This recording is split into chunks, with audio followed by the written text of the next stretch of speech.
இங்கே ரெண்டு காரியத்தை பவுல் சொல்லுகிறார். ஒன்று நாட்டு ஒலிவ மரம், இன்னொன்று காட்டு ஒலிவ மரம். யாக்கோப்பை ஏற்றுக்கொள்வதற்காக ஏசாவை புறக்கணிக்க வேண்டியதா இருந்தது. பிரஜாதியாராகிய நம்மை ஆசீர்வதிப்பதற்காக இஸ்ரவேலை புறக்கணிக்க வேண்டியதாக இருந்தது. நானும் இஸ்ரவேலன் தானே, ஆண்டவர் என்னை தள்ளிவிடவில்லையே, ஆகவே அவரிடத்தில் அநீதி இல்லை, ஆனால் பிரஜாதிகளை ஏற்றுக்கொள்ள வேண்டும் என்பதற்காக சில ஆமென் ஒலிவ மரத்தின் கிளைகளை வெட்ட வேண்டியது அவருக்கு அவசியமா இருந்தது. இது இரக்கத்தின் உச்சக்கட்டம் என்று பவுல் எழுதுகிறார். இப்போ நீங்க இரக்கத்துக்காக கெஞ்ச வேண்டாம், இரக்கத்துக்காக உபவாசம் போட வேண்டாம், இரக்கத்துக்காக போராட வேண்டாம். அவருடைய இரக்க என் மேல இருந்ததுனாலதான் நான் வாழ்றேங்கிறது உனக்கு தெரியும். ஜாக்கிரதை, என்னுடைய இரக்கத்தை நீ தப்பா யூஸ் பண்ணீங்கன்னா ஜாக்கிரதை. அளவிட முடியாத அளவு தயவு அந்த இரக்கம் மேல இருக்குங்கிறத நீ நம்பு. நீ பாவம் செய்ய மாட்டேன்னு அவர் நம்புறாரு, நீ அநியாயம் செய்ய மாட்டேன் அப்படின்னு நம்புறாரு. அதுதாங்க உன் மேல வச்ச தயவு. அப்ப அந்த நம்பிக்கைக்கு நான் என்ன செய்யணும்?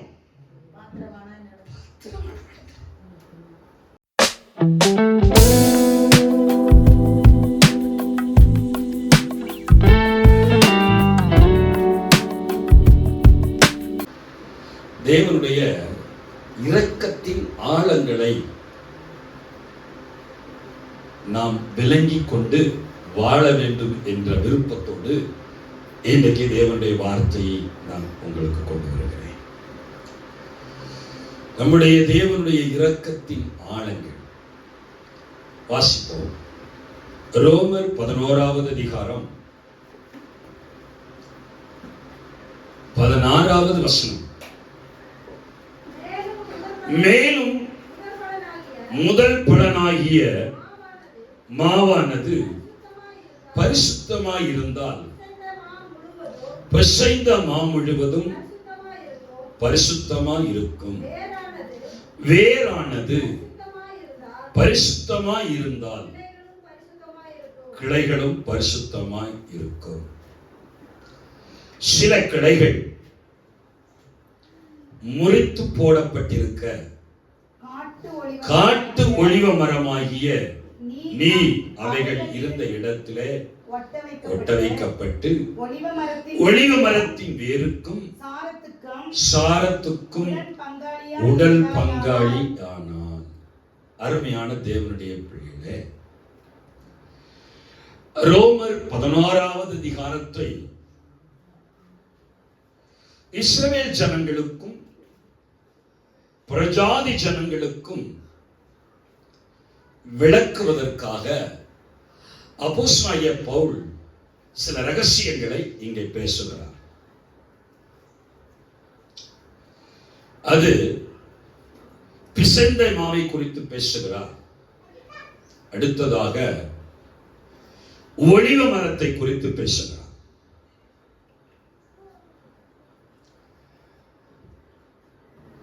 இந்த ஒலிவ மரத்தை மட்டும் இந்த நாளிலே நாம் எடுத்துக்கொள்வோம்.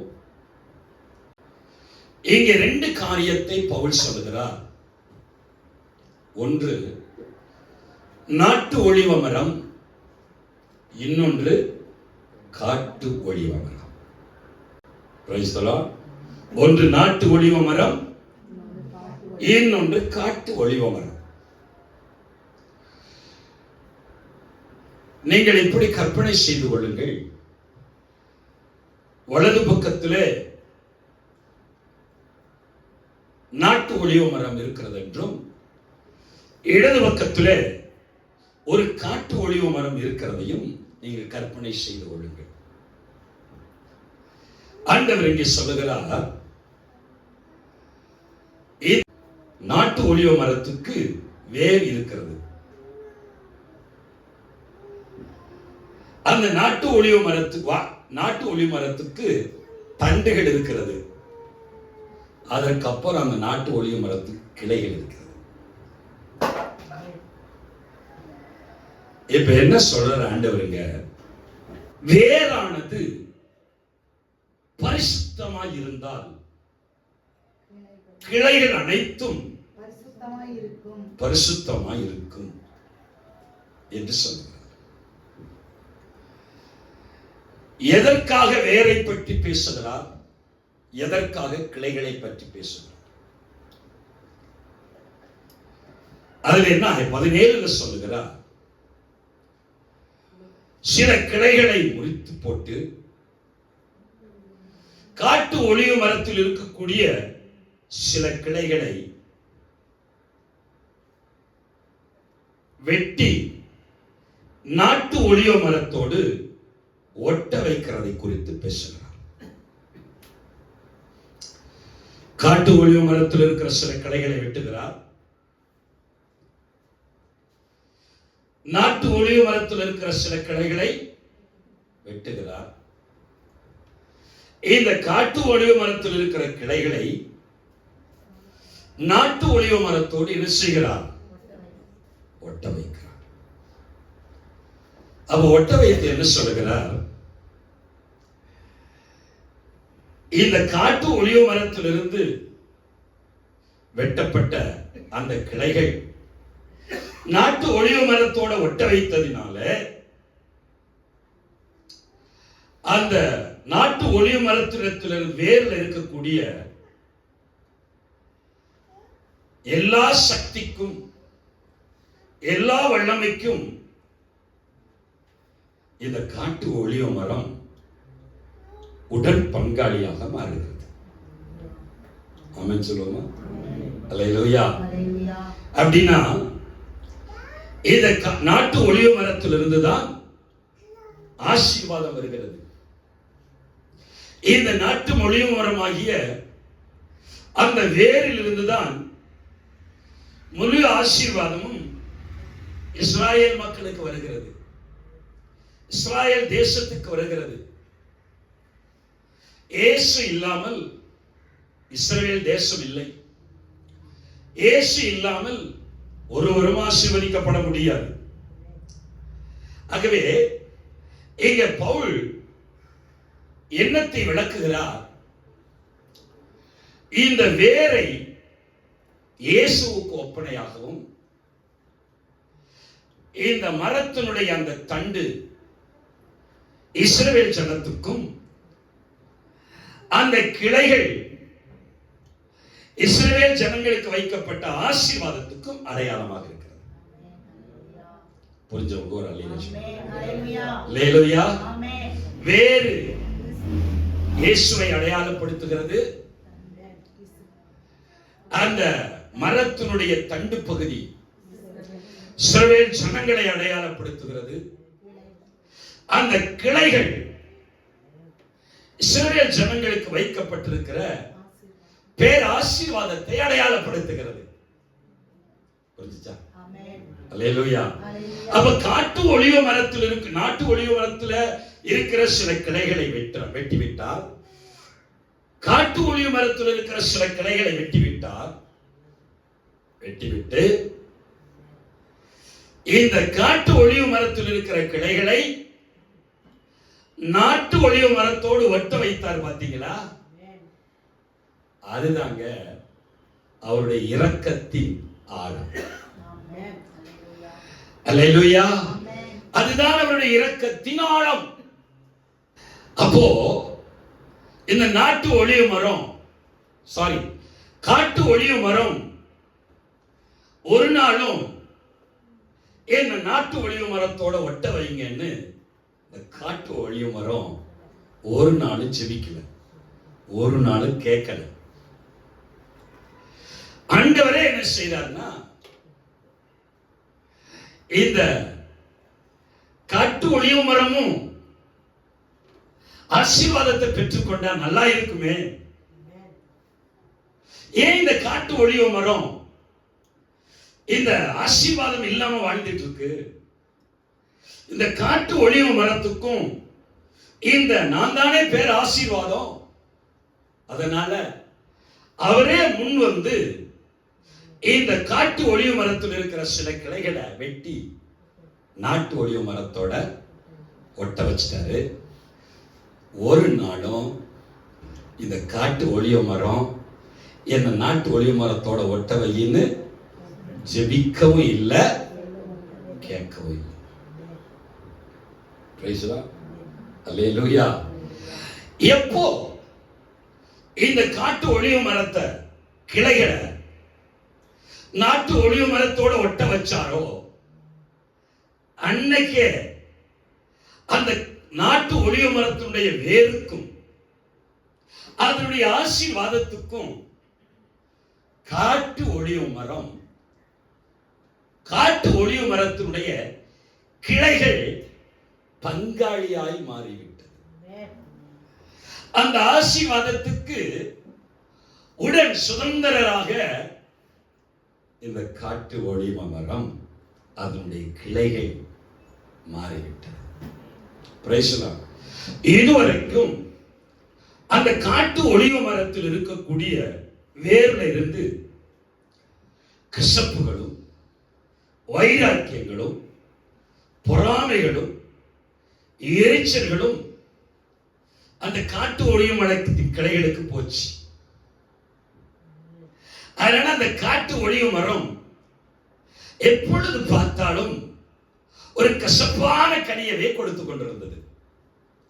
ஆனால் என்றைக்கு இந்த கிளைகள் வெட்டப்பட்டு அந்த நாட்டு ஒளிவு மரத்தோடு ஒட்டப்பட்டதோ அப்பொழுது அதிலிருந்து விலகி இந்த இஸ்ரவேலின் ஆசீர்வாதத்துக்கு, இஸ்ரவேலின் காணியாட்சிக்கு, இஸ்ரவேலின் சமாதானத்துக்கு, பரலோகத்தின் பிரஜைக்கு இந்த காட்டு ஒளிவு மரம் அதனுடைய கிளைகள் பங்காளிகளாய் சொந்தமாய் மாறிவிட்டது. புரிந்தவர்கள் ஒரு அல்லேலூயா சொல்லுகிறார். அல்லேலூயா. இதை குறித்து பவுல் என்ன சொல்லுகிறார்? இத பவுல் சொல்லும்போது என்ன சொல்றாருன்னா, இந்த காட்டு ஒளிவு மரத்தை அதனுடைய கிளைகளை வாழ வைக்கிறதுக்கு நாட்டு ஒளிவு மரத்தில் இருக்கக்கூடிய சில கிளைகளை வெட்ட வேண்டியது அவசியம். அப்படின்னா உங்களுக்கு புரியுதா? ஒருவரை ஆசீர்வதிப்பதற்காக இன்னொருவரை புறக்கணிக்க வேண்டியது அவசியமாய் இருந்தது என்று பவுல் சொல்கிறார்.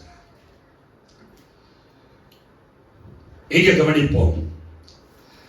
9வது அதிகாரத்துல, ரோமர் 9வது அதிகாரத்திலே 13-14 வசனங்கள் விதமாய் சொல்லுகிறது. அப்படியே யாக்கோப்பை சிநேகித்து ஏசாவை வெறுத்தேன் என்று எழுதியிருக்கிறது. ஆகையால் நாம் என்ன சொல்லுவோம்? தேவனிடத்தில் அநீதி உண்டு என்று சொல்லுவோமா? சொல்லக்கூடாதே. அவர் மோசேயை நோக்கி, எவன் மேல் இரக்க சித்தமாய் இருப்பேனோ அவன் மேல் இரக்கமாய் இருப்பேன், எவன் மேல் உருக்கமாய் இருக்க சித்தமாய் இருப்பேனோ அவன் மேல் உருக்கமாய் இருப்பேன். ஆமென். ஆகையால் விரும்புகிறவனாலும் அல்ல, ஓடுகிறவனாலும் அல்ல, இறங்குகிற தேவனாலே அப்படின்னு பவுல் சொல்லுகிறார். அப்ப என்ன சொல்றாரு ஆண்டவர்? இங்க பவுல் என்ன சொல்றாரு? யாக்கோப்பை ஏற்றுக்கொள்வதற்காக ஏசாவை புறக்கணிக்க வேண்டியதா இருந்தது. பிரஜாதியாராகிய நம்மை ஆசீர்வதிப்பதற்காக இஸ்ரவேலை புறக்கணிக்க வேண்டியதாக இருந்தது. அதனாலே பவுல் சொல்லுகிறார், அவரிடத்தில் அநீதி உண்டு என்று சொல்லுகிறீர்களா? இல்லை, அவரிடத்தில் அநீதி இல்லை. இந்த பிரஜாதிகளை ஏற்றுக்கொள்ள வேண்டுமானால் இஸ்ரவேலின் ஆசீர்வாதத்தை தள்ளிவிட வேண்டியதாக இருக்கிறது. நானும் இஸ்ரவேலன் தானே, என்னை தள்ளிவிடவில்லையே, ஆகவே அவரிடத்தில் அநீதி இல்லை. ஆனால் பிரஜாதிகளை ஏற்றுக்கொள்ள வேண்டும் என்பதற்காக சில ஆமென் ஒலிவ மரத்தின் கிளைகளை வெட்ட வேண்டியது அவருக்கு அவசியமா இருந்தது. இது இரக்கத்தின் உச்சக்கட்டம் என்று பவுல் எழுதுகிறார். இது தேவனுடைய இரக்கத்தின் உச்சக்கட்டம். வாசிப்போம். ரோமர் 11வது அதிகாரத்தில் 5வது வசனத்தை வாசிப்போம்.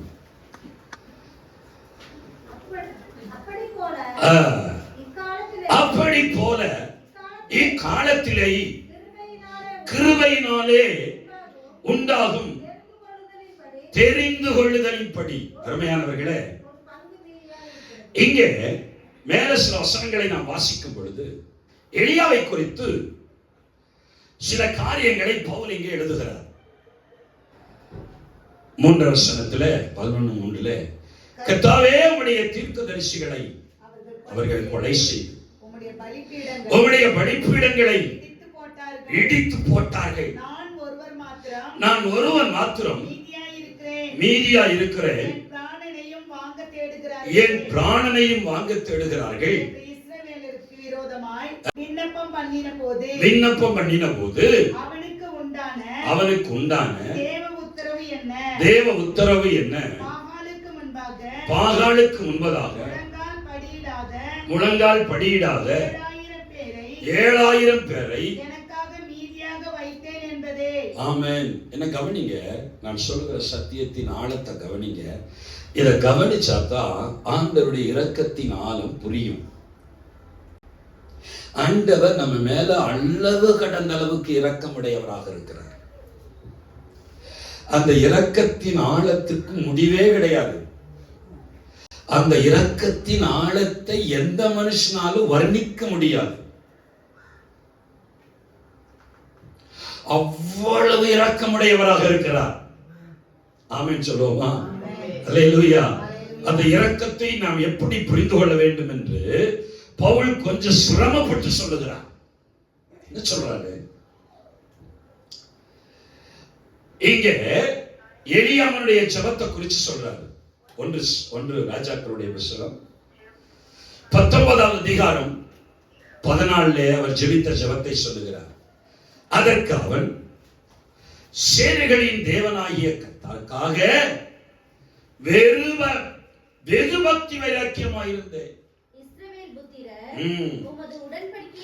இஸ்ரவேல் புத்திரர்கள் உம்முடைய உடன்படிக்கையெல்லாம் என்ன செஞ்சிட்டாங்க? தள்ளிட்டாங்க. உம்முடைய பலிபீடங்களை இடிச்சிட்டாங்க. உம்முடைய தீர்க்கதரிசிகளை பட்டயத்தினாலே நான் ஒருவன் மாத்திரம் நீதியா இருக்கிறேன். யெசபேல் இங்க எலியாவை மிரட்டுகிறான். எலியா அக்னியை பரலோகத்திலிருந்து இறக்கி காண்பித்த பிறகு பொய்யான தீர்க்கதரிசிகளை எல்லாம் அவன் கொன்று போட்ட பிறகு அவன் பயந்து போய் சூரச்செடியின் அடிவாரத்தில் படுத்துக் கொண்டு, போதும் கர்த்தாவே நான் நல்லவன் என்று சொல்லி அந்த சூரச்செடியின் அடிவாரத்தில் படுத்துக் கொண்டு நித்திரை பண்ணது மட்டும் இல்ல, இந்த ஜெபத்தை செய்யறான். நான் உமக்காக ரொம்ப பக்தி வைராக்கியமா இருந்தேன். இந்த இஸ்ரவேல் ஜனங்கள் எல்லாம் உங்களை மதிச்சிட்டாங்க. உங்களுடைய பலிபீடத்தை இடிச்சிட்டாங்க. ஆனா நான் மட்டும் என்ன பண்ணேன்? ரொம்ப பக்தி வைராக்கியமா வாழ்ந்துகிட்டு இருந்தேன். பக்தி வைராக்கியமா ஜீவிச்சேன். இப்ப நான் ஒருத்தன் தான் உமக்காக வாழ்ந்துட்டு இருக்கேன். என்ன கொலை செய்ய தேடுறாங்களே, நான் என்ன பண்ணுவேன்? நான் உமக்காக பக்தி வைராக்கியமா நிற்கிறேன். என்னை கொலை செய்ய தேடுகிறார்களே. அப்போதுதான் கர்த்தர் பேசுகிறார். மோசேயோடு பேசுகிறார். 17வது சம்பவிப்பதாவது ஆசைகளின் பட்டயத்துக்கு தப்பினவனை ஏகு கொண்டு போடுவார். ஏகுவின் பட்டயத்துக்கு தப்பினவனை பாகாலுக்கு முழங்கால் படியிடாதிருக்கிற, அவனை முத்தம் செய்யாதிருக்கிற வாய்களை உடைய 7000 பேரை இஸ்ரவேலிலே மீதியாக வைத்திருக்கிறேன். கரங்களை தட்டி எலியா என்ன நினைக்கிறான் தெரியுமா? என்ன விட்டா ஊழியர் செய்ய ஆள் இல்ல, நான் ஒருத்தன் தான் கர்த்தருக்கு பக்தி வைராக்கியமா இருக்கிறேன், என்னைய கொலை செஞ்சிட்டா ஆண்டவரே உங்களுக்கு ஊழியர் செய்ய ஆள் இல்ல. ஆண்டவர் சொல்றாரு, நான் ஆசைகளை வச்சிருக்கேன், நான் யெகோவா வச்சிருக்கேன், நான் எலிசாவை வச்சிருக்கிறேன்.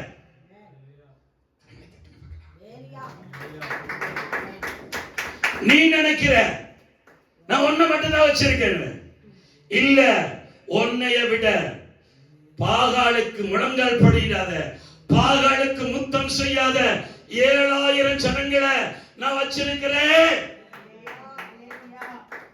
அது என்னுடைய இரக்கத்தின் தெரிந்து கொள்ளுதல், அது என்னுடைய இரக்கத்தின் தெரிந்து கொள்ளுதல். அதுதான் பவுல் எழுதும்போது, ரோமருக்கு எழுதும்போது எழுதுகிறார். இப்ப வாசிங்க, புரியும். நீ என்ன செய்ய, போய் எலிசா அபிஷேகம் பண்ணு. ஓடி போய் தன் மேல இருக்கிற அபிஷேகத்தை அப்படியே எலிசா மேல வாழ்க்கிறார். ஒரு அல்லேலூயா சொல்லுங்க. அல்லேலூயா. ஆண்டவருக்கு நம்ம மட்டும் இல்லைங்க, ஆண்டவருடைய ஊழியத்தை எவனால அழிக்க முடியாது. அல்லேலூயா. அழிக்கணும் நினைச்சாலும் நடக்காது. எத்தனை பேர் ஆமென் சொல்றீங்க? அல்லேலூயா. Praise the Lord. ஒருத்தனுக்காக 7000 பேரை எழுப்பினார். ஆமென். நமக்காக, நமக்கு பேக்ரவுண்ட்ல எத்தனையோ லட்சம் பேர்களை கர்த்தர் எழுப்பினார். இந்த தரிசனம், இந்த எண்ணம், இந்த சிந்தை நமக்கு வரணும். இங்க என்ன சொல்றாரு வாசிங்க, வாங்க இந்த பகுதிக்கு, வேத பகுதிக்கு. ரோமர் 11வது அதிகாரத்துல 4வது வசனத்துல சொல்றாரு, அவனுக்கு உண்டான தேவ உத்தரவு என்ன? பாகாலுக்கு முன்பாக முழங்கால் படியிடாத 7000 பேரை எனக்காக மீதியாக வைத்தேன். அதே போல என்னுடைய இரக்கத்தின் மிகுதியினால நான் தெரிந்து கொண்ட சில பாத்திரங்கள் புறஜாதியில இருக்கிறது. அவர்களை எனக்காக நான் தெரிந்தெடுத்திருக்கிறேன். ஒரு அல்லேலூயா சொல்லுங்க. அவர்களை எனக்காக என்ன செஞ்சிருக்கிறேன்? நான் தெரிந்தெடுத்திருக்கிறேன். அதனால 5வது வசனம் சொல்லுகிறது, அப்படி போல இக்காலத்திலையும் இந்த காலத்திலையும் கிருபையினாலே உண்டாகும் தெரிந்து கொள்ளுதல். நல்ல கவனிங்க, நாம் எல்லாருமே கிருபையினாலே தெரிந்தெடுக்கப்பட்டிருக்கோம். ஆமென் சொல்லுவோம். அல்லேலூயா. நல்லவன் என்று நம்மை பார்த்து ஆண்டவர் தெரிந்தெடுக்கவில்லை.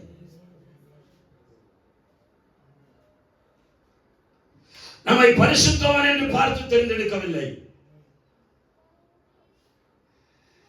நம்மை பரிசுத்தவனா இருப்பான் என்று நினைத்து தெரிந்தெடுத்தார். இவனுக்கு நல்லவனா இருப்பான் என்று தெரிந்து, ஆமென், அதை புரிந்தவர் தெரிந்தெடுத்தார்.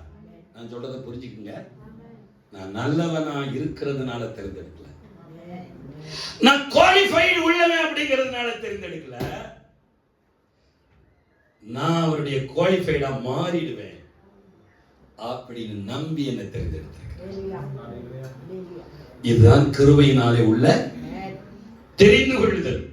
வேதம் சொல்லுகிறது, நான் நல்லவன் அல்லாத போது என்னை நல்லவன் என்று எண்ணினார்.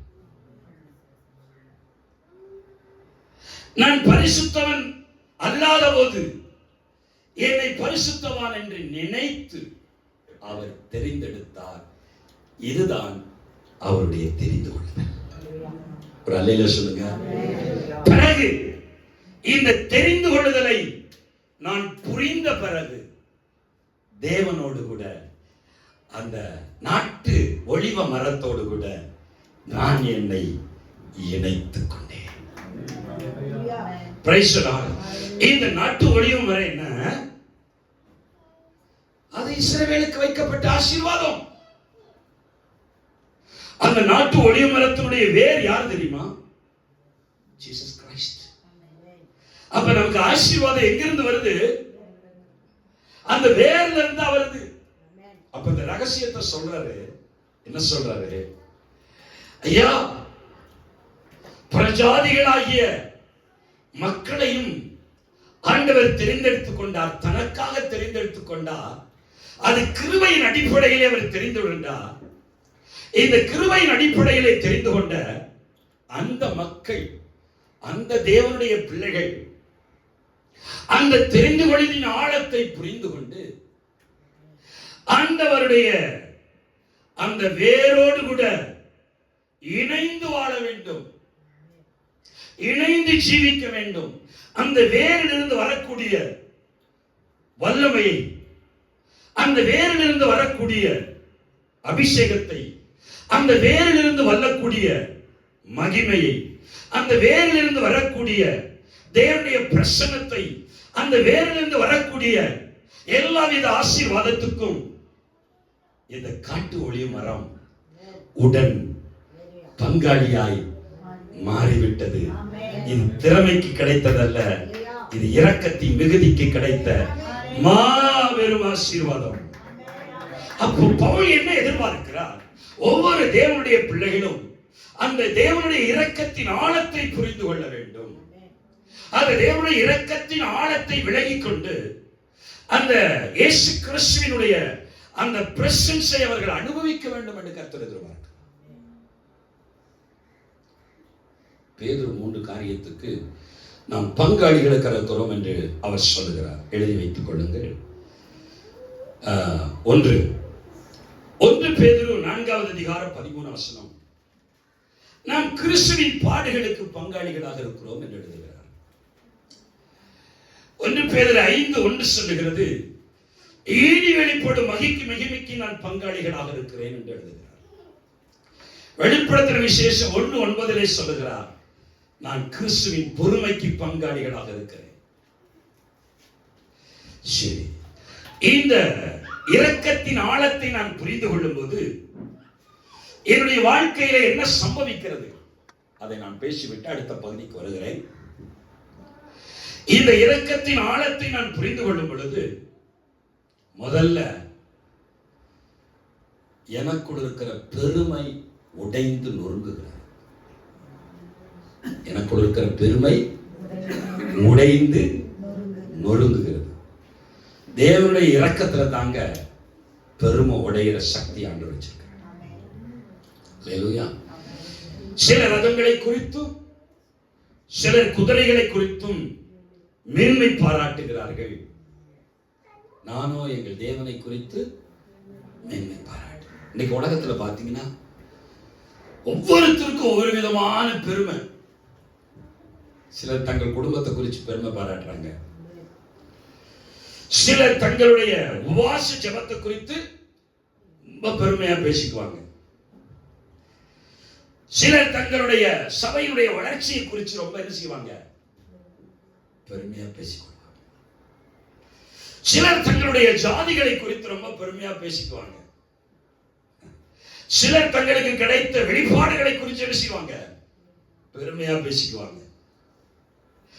ஏன், சிலர் தங்களுக்கு கிடைத்த கிருபையை குறித்து ரொம்ப பெருமையா பேசிக்குவாங்க. இது எல்லாமே தெரிந்து கொள்ளுதலின் அடிப்படையில் கிடைத்த வெகுமானம். தெரிந்து கொள்ளுதலின் அடிப்படையில் கிடைத்த வெகுமானமே தவிர அல்லேலூயா நம் திறமைக்கு தந்த, ஆமென் ஸ்தோத்திரம், நம்முடைய தகுதிக்கு தந்த தாளந்துகள் அல்ல என்பதை நாம் புரிந்து கொள்ள வேண்டும். அப்ப பவுல் இங்க என்ன சொல்றாரு, 2வது பகுதிக்கு பார்ப்போம். முதல்ல இது சத்தியத்தின் ஆழத்தை நீங்கள் புரிந்து கொள்ளும் பொழுது உங்களுக்கு இருக்கிற பெருமை மறைகிறது. 2வது, பாவம் செய்கிற எண்ணம் உங்களை விட்டு மாய்ந்தழிகிறது. பாவம் செய்கிற சிந்தனை, பாவம் செய்கிற எண்ணம், பாவம் செய்கிற உணர்வு உங்களை விட்டு தானாக விலகி போகிறது. இதுதான் அவர் தெரிந்து கொள்ளுதலுடைய மகிமையினுடைய மேன்மை. ஆமென். சொல்லுங்க, நாம் அவருடைய மகிமைக்கு பங்காளியா இருக்கிறேன், அவருடைய பாடுகளுக்கு பங்காளியா இருக்கிறேன், அவருடைய பரிசுத்தத்துக்கு நான் பங்காளியா இருக்கிறேன். என்ன ஒரு ஆசீர்வாதம்! ஒரு அல்லேலூயா சொல்லுங்க. என்ன ஒரு ஆசீர்வாதம்! அப்ப இங்க என்ன சொல்றாரு பவுல்? அது கொஞ்சம் 18 வசனத்துல 11-18 நீ அந்த கிளைக்கு விரோதமாய் பெருமை பாராட்டாதே. என்ன சொல்றாரு? பெருமை பாராட்டாதே. காட்டு ஒளிவு மரமாகிய கிளை நாட்டு ஒளிவு மரத்துல ஒட்ட வச்சு அந்த கிளை இப்ப என்ன செய்யக்கூடாது? ஓ, யாருக்கு சொல்றா? அந்த ஒட்ட வைக்கப்பட்ட கிளைக்கு சொல்றாரு. என்னது? பெருமை பாராட்டாத. நான் தான் சாதிச்சேன், நான் தான் செஞ்சேன், என் திறமையினால சம்பாதிச்சேன், நான் கஷ்டப்பட்டு உழைச்சேன். உழைக்கிறதுக்கே அவர் தான் பலன் தர. ஆமென் சொல்லுவோம். ஓ, எனக்கு தேவன் தந்த வெளிப்பாட்டுல தேசத்தையே மாத்திட்டேன். அவர் சொல்றாரு, அந்த கிளைய பார்த்து சொல்றாரு, ஏ கிளையே அடக்கி வாசி, வாய மூடு, பெருமை பாராட்டாத. வாசிங்க. நீ அந்த கிளைகளுக்கு விரோதமாய் பெருமை பாராட்டாதே. பெருமை பாராட்டுவாய். நீ பெருமை பாராட்டுவாயானால் நீ வேரை சுமக்காமல் வேர் உன்னை சுமக்கிறது என்று நினைத்துக்கொள். நீ ரொம்ப உன்னை பெருமை பாராட்டினா நீ வேருக்கே வேட்டு வைக்கிற. என்னங்க புரிஞ்சா? நீ யாருக்கே வேட்டு வைக்கிறீங்க? உனக்கு ஆசீர்வாதம் வைக்கிறதா வருது வேர்ல இருந்து. ஆனா நீ பெருமை பாராட்டினா யாருக்கு வேட்டு வைக்கிற? வேருக்கே வேட்டு வைக்கிற. கை தட்டுங்க.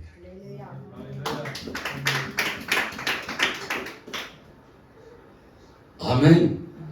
அல்லேலூயா. அவருடைய இரக்கம் பெரியது. நான் சொல்ற கவனிங்க. அவருடைய இரக்கம் நம்ம மேல இருக்கிறதுனாலதான் அவர் தெரிந்தெடுத்தார். இரக்கத்தை நம்ம மேல திணிச்சுதான் நம்மளை தெரிந்தெடுத்தார். இப்போ நீங்க இரக்கத்துக்காக கெஞ்ச வேண்டாம், இரக்கத்துக்காக உபவாசம் போட வேண்டாம், இரக்கத்துக்காக போராட வேண்டாம். அவருடைய இரக்கம் என் மேல இருந்ததுனாலதான் நான் வாழ்றேங்கிறது உனக்கு தெரியும். உனக்கு தெரியும். நான் வாழ்றதே அவருடைய இரக்கத்தினாலதான். நான் உபவாசம் போடுறதே,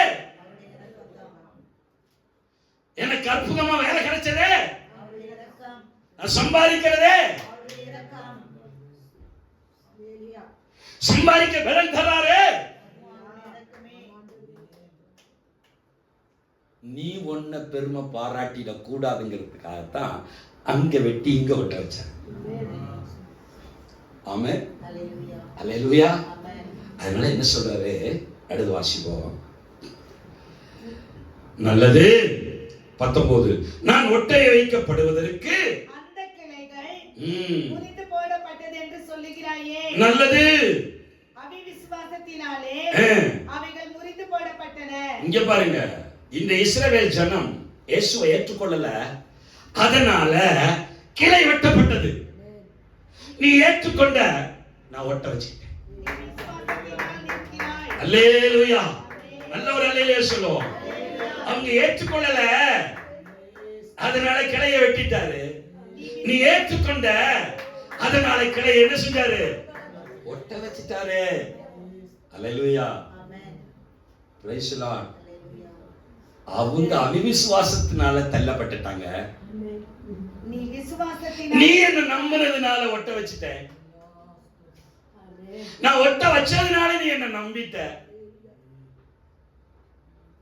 அதனால நீ ஒண்ணு செய்யணும். என்ன செய்யணும்? 22 ஆகையால் தேவனுடைய தயவையும் கண்டிப்பையும் பார். ரெண்டையும் பாரு. உன் மேல தேவன் வச்ச தயவை பாரு. விசுவாசிக்காத அவர்கள் மேல் இருந்த விழுகையும் பாரு. ரெண்டையும் பாரு. ரெண்டையும் பாரு. பார்த்து விழுந்தவர்களிடத்திலே கண்டிப்பையும் உன்னிடத்திலே தயவும் காண்பித்தார். அந்த தயவிலே நிலைத்திருப்பாயானால் உனக்கு தயவு கிடைக்கும். கரங்களை தட்டி கர்த்தரை மகிமைப்படுத்துவோம்.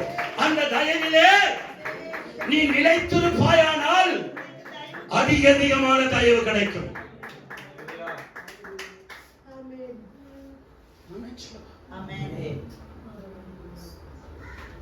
அப்ப பவுல் என்ன சொல்றாரு? என்ன சொல்லுது? உனக்கு தயவு கிடைச்சிருக்குல்ல, அவருடைய கண்ணில் உனக்கு தயவு கிடைச்சிருக்குல்ல, அந்த தயவுல ஸ்டாண்ட் பண்ணு. அப்படியே நில்லு. அந்த தயவை விட்டு விலகிடாத. அந்த தயவை தப்பா யூஸ் பண்ணிடாத.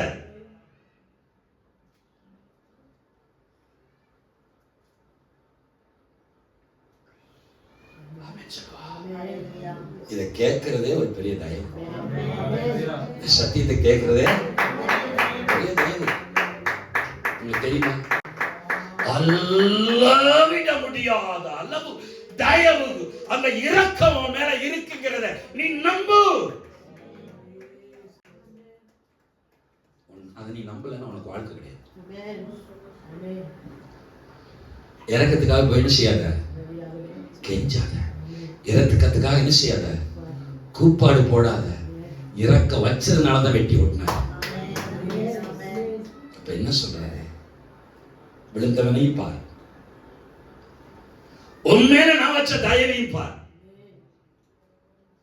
நீ ரொம்ப பெருமை என்ன செய்யாத, உன்னிடத்திலே தயவையும் காண்பித்தார். அந்த தயவிலே நிலைத்திருப்பாயானால் கண்டினியூ. என்னது? நிலைத்திருந்தால் தயவு கிடைக்கும். நீ அந்த தயவிலேயே நிலைச்சிருந்தீங்கன்னா தயவுல ப்ரமோஷன் கிடைக்கும். ஹலோ, தயவுல உயர்வு கிடைக்கும், தயவுல மேன்மை கிடைக்கும். ஆசீர்வாதம் தானே? எத்தனை பேர் ஆசீர்வாதம் நினைக்கிறீங்க? அப்ப நீ என்ன பண்ணணும்? தயவில் என்ன செய்யணும்? நிலைச்சிருக்கணும். நிலைத்திராவிட்டால் நீயும் வெட்டுண்டு போவாய்.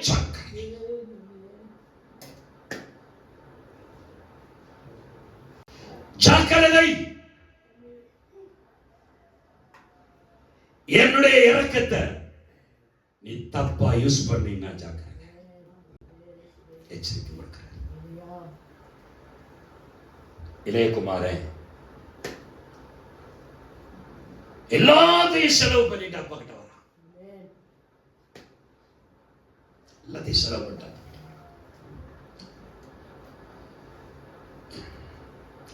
அப்பா கேள்வி கேட்கல. அப்பா ஓடி போய் முத்தமிட்டு அவனை அணைச்சிட்டு வந்து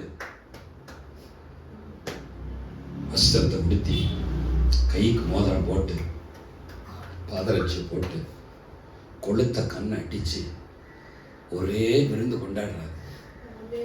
இத மூத்த குமாரனால என்ன செய்ய முடியல.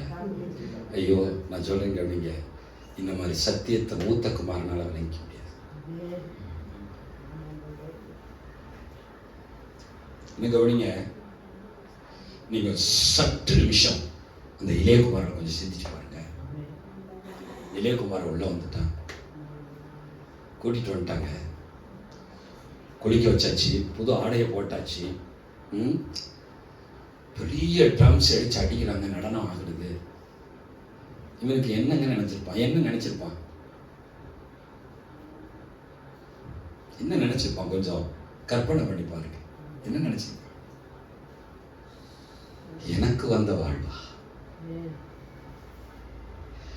திரும்பி அவன் தப்பு செஞ்சிருப்பான்னு நினைக்கிறீங்க?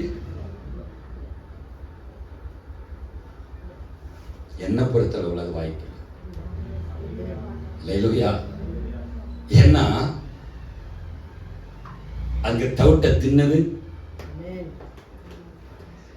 அங்க வாடி வதங்கினதெல்லாம் அது ஒரு கேள்வி கேட்கல, கூட்டு வந்து விருந்து வச்சுட்டார். இவனுக்கு என்ன பொருட்களை தெரியுமா? பெரியகுமாரனுக்கு, மூத்தகுமாரனுக்கு ஏன் பொருட்களை தெரியுமா? சிலவங்கள் அன்பொறுக்கபுள் சகிக்கது பொருட்களை. பெரிய மூத்தவனுக்கு பொருட்களை. இவ்வளவு நாள் வேலை செஞ்ச பாவி மனுஷன் எனக்கு ஒரு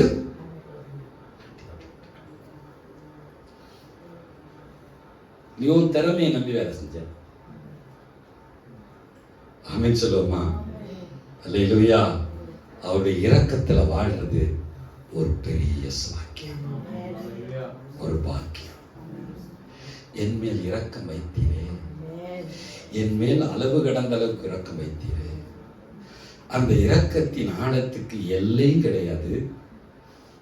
அந்த இரக்கத்தின் நீளத்துக்கு அகலம் கிடையாது. அவ்வளவு டெப்தான இரக்கத்தை வச்சுத்தான் ஒன்னு அதுல இருந்து வெட்டி இதை ஒட்டினான்னா நீயும் நானும் மகனே மகளே எப்படி இருக்கணும்? எப்படி இருக்கணும்? எப்படி இருக்கணும்? சொல்லிட்டாரு. நான் உன் மேல வச்ச இறக்கத்தை நீ புரிஞ்சிக்கலன்னா, உன் இஷ்டம் போல ஓடினீன்னா, உன் இஷ்டம் போல நடந்தீங்கன்னா, ஒரு நாள் நீ என்ன செய்வ? வெட்டப்படுவாய். ஏங்க, அவருடைய இரக்கத்தை நான் எப்படிங்க எடுத்துக்கொள்ளணும்? இப்போ என் பையனை நான் நம்புறேன், எல்லா விதத்திலும் நம்புறேன். அந்த நம்பிக்கைக்கு பாத்திரமா இருந்துடணும், அவ்வளவுதான். நம்புறாரு. நீ பாவம் செய்ய மாட்டேன்னு அவர் நம்புறாரு. நீ அநியாயம் செய்ய மாட்டே அப்படின்னு நம்புறாரு. அதுதாங்க உன் மேல வச்ச தயவு. அப்ப அந்த நம்பிக்கைக்கு நான் என்ன செய்யணும்?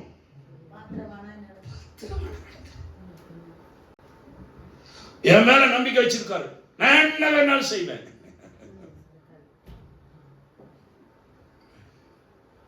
என் மேல அபிஷேகம் இருக்கு, நான் என்ன வேணாலும் செய்வேன்.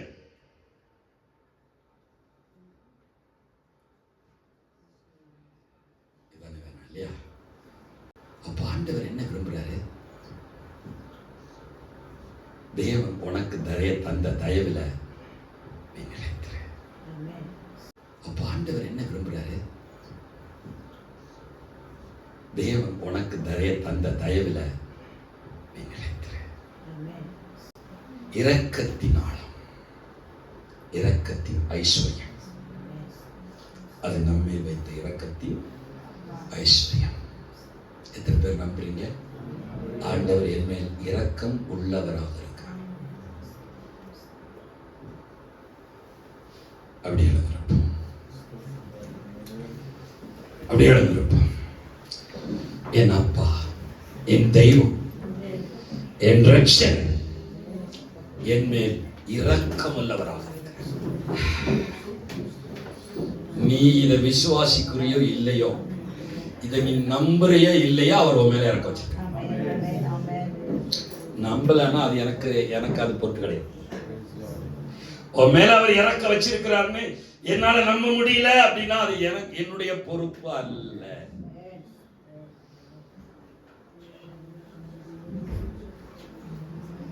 உனக்கே 7000 பேரை வச்சிருக்கிறாருன்னா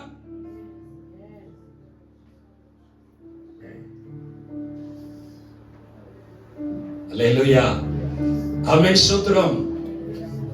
இந்த இரக்கத்தை எந்த சக்தியாலும் அழிக்க முடியாது. நீ அழிச்சால் முடியாது.